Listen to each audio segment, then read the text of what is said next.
அன்னையின் முதல் வடிவம் சைலபுத்தி ஆகும். இவளை நவராத்திரியின் முதல் நாள் வழிபடுகின்றனர். சைலபுத்திரை என்பார் மலை முதல் பொருள் பெறும். மலையரசர் ஹேமாவாணி மகரம்பதால் ஹேமாவதி இரு பெயர்களும் உண்டு.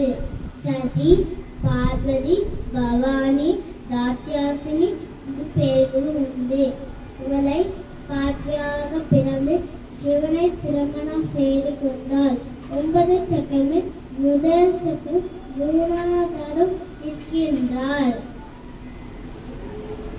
சைலபுத்திரி 9 வடிவங்கள்.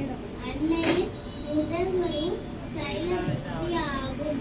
இவளை நவராத்திரியின் முதல் நாள் வழிபடுகின்றனர். சைலபுத்திரி என்றால் மலைமகள் பொருள் பெறும். மலையரசன் ஹேமாவாணி மகரம்பதால் ஹேமாவதி இரு பெயர்களும் உண்டு.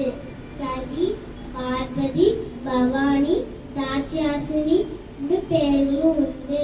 இவளை பார்வையாக பிறந்து சிவனை திருமணம் செய்து கொண்டாள். 9 சக்கரமில் முதல் சக்கரம் மூலாதாரம் இருக்கின்றாள்.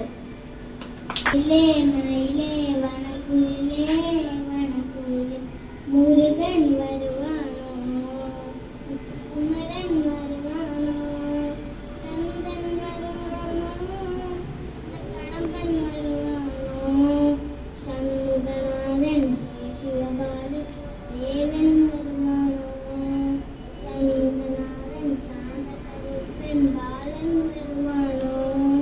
தெய்வமே குல தெய்வமே முருகா முருகா ஹரோஹரா. தெய்வமே குல தெய்வமே முருகா முருகா